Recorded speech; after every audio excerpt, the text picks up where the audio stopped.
नमस्कार मंडळी, जी R corner मराठीमध्ये तुमचं सर्वांचं स्वागत आहे. तर मंडळी, एक महत्त्वपूर्ण असा अपडेट पीएम किसान योजनेबद्दल घेऊन आलेलो आहे. तर या अपडेटमध्ये जे पीएम किसान योजनेसाठी पात्र जे काही शेतकरी आहेत, तर अशा शेतकऱ्यांचे जे काही पीएम किसानचे पैसे आहेत, ते पीएम किसानचा हप्ता आहे, तो हप्ता पीएम किसानचा बंद होणार आहे. तर असे कोणते शेतकरी आहेत, असे कोणकोणत्या जिल्ह्यातील शेतकरी आहेत, त्या जिल्ह्यांमधील कोणकोणत्या गावांमधील शेतकरी आहेत, अशा किती शेतकऱ्यांचे पैसे ते बंद होणार आहेत, याचे संपूर्ण अपडेट आपण या व्हिडिओच्या माध्यमातून घेणार आहोत. तर यामध्ये तुम्ही थंबनेल पाहिला असेल, तर थंबनेलवर दिलंय पीएम किसान मध्ये यांचे पैसे बंद होणार, जिल्ह्यानुसार यादी पहा. तर यामध्ये आपल्याकडे जिल्ह्यानुसार याद्या आहेत.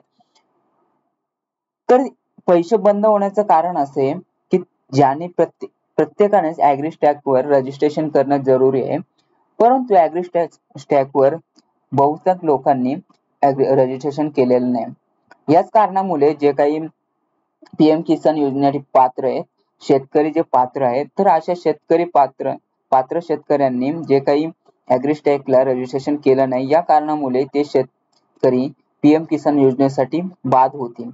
तर त्यांच्यासाठी आपण काय करू शकतो, वेल आहे तर त्या अगोदर त्यांचे पैसे चालू ठेवू शकतो. तर मंडळी, तुम्ही पाहू शकता, तर आपल्याकडे सध्या तरी ठाणे जिल्ह्याच्या याद्या आहेत. तर ठाणे जिल्ह्यामधील कोणाला त्यांच्या गावामधील तालुक्यामधील गावामधील याद्या पाहिजे असतील तर आपल्याला कमेंट करून तुम्ही सांगू शकता, किंवा इतर जिल्ह्यामधील कोणाला याद्या पाहिजे असतील तर त्यांनी जिल्ह्यासकट तालुक्यासह आणि गावासह संपूर्ण कमेंट मध्ये टाकायचे. तर त्यांना आपण ते काही याद्या आहेत, ज्यांचे पैसे बंद होणार आहेत, ज्यांचे पैसे चालू होणार आहे, चालू राहणार आहेत, अशांच्या याद्या आपण प्रदर्शित करू, त्यांच्यापर्यंत पोहोचू. परंतु ज्यांचे पैसे बंद होणार आहेत त्यांनी काय करायचे, ज्यांच्या यादीमध्ये नाव आहे त्यांनी काय करायचे, तर ज्यांच्या यादीमध्ये नाव आहे, पैसे बंद होण्याच्या यादीमध्ये नाव आहे, त्यांनी लगेच ऍग्री स्टॅक वर जाऊन जवळचं सीएससी सेंटर असेल किंवा जवळच्या सीएससी सेंटरलाच तुम्हाला जावं लागेल. तर जवळच्या सीएससी सेंटर मध्ये जाऊन तुम्हाला तुमचं जे काही ऍग्री स्टॅकचं फार्मर रजिस्ट्रेशन आहे, तो फार्मर रजिस्ट्रेशन 31 तारखेपर्यंत पूर्ण करायचे तुम्हाला. तर तारीख वाढली तर चांगली गोष्ट आहे, जर तारीख नाही वाढली तर तुम्ही ऍग्री स्टॅकवर रजिस्ट्रेशन करू शकत नाही. पण 31 तारखेच्या अगोदर तुम्हाला ऍग्री स्टॅकला रजिस्ट्रेशन करायचे आणि तुमचे जे काही पीएम किसानचा हप्ता आहे तो ऍग्री स्टॅकला रजिस्ट्रेशन केला तर चालू राहणार आहे. तर आपल्याजवळ सध्या तरी ठाणे जिल्ह्यामधील सर्व तालुक्यांच्या याद्या आहेत.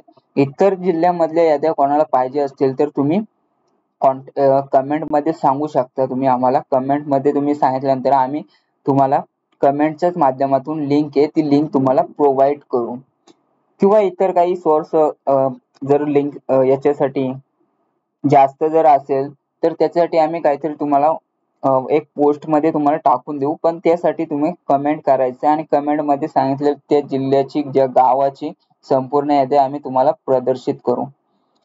तर मंडळी, अशा प्रकारे तुम्ही जो काही महत्वपूर्ण अपडेट आहे पीएम किसान योजनेबद्दल, पीएम किसानचे पैसे जे बंद होणार आहेत तर त्यांच्या याद्या तुम्ही पाहू शकता. तर अशा प्रकारे जो काही महत्वपूर्ण अपडेट आहे पीएम किसान बद्दल तर तुम्ही पाहिला असेल.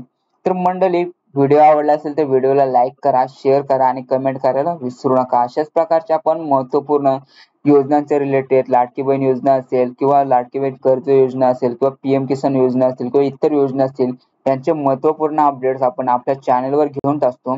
तर त्यासाठी तुम्हाला चॅनलला सबस्क्राईब करायचे आणि बेल आयकॉन प्रेस करायचे. बेल आयकॉन प्रेस केल्याने तुम्हाला महत्वपूर्ण अपडेट्स असतील ते नोटिफिकेशन द्वारे काही सेकंदामध्ये मिळत राहतील.